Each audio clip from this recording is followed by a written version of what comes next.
Well, in this day and age where we're having trouble understanding the impact of our own history, colonialist history, I've run across a pretty glaring example. So here is the Benin Empire of Nigeria, who in 1897 was invaded without permission by a group of Britons who were tattled on, and so the Benin accidentally the king actually wanted to let them come to the town and see if they were there in peace or not. The general said, no, let's just kill them, kind of like what they were there to do, just kill everybody and take the proceeds of ivory to pay for this expedition.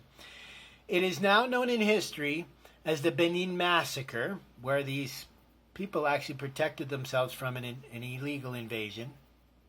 Then that followed by the 1897 Benin Expedition, which was actually a punitive expedition, which has become a normal expression in this day and age. But what does that mean? That means that some jerks tried to get rich and famous by invading this sovereign nation, were killed, and so they went and invaded and wiped this country off the map. You probably never heard of Benin, probably never heard of the Benin Massacre, you probably never heard of the Benin Expedition, but what you may have heard of is some of the Benin artifacts, because there's thousands of these brass artifacts.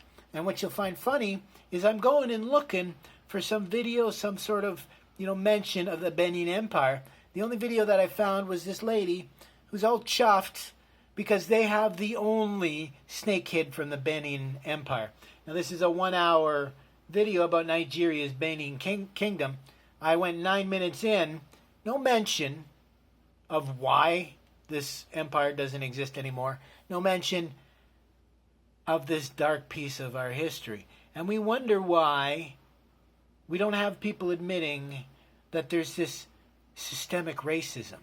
If your entire country, your museum, your civilization is built on this sort of malevolent evil, if you won't admit that fact, are we surprised that it continues unabated?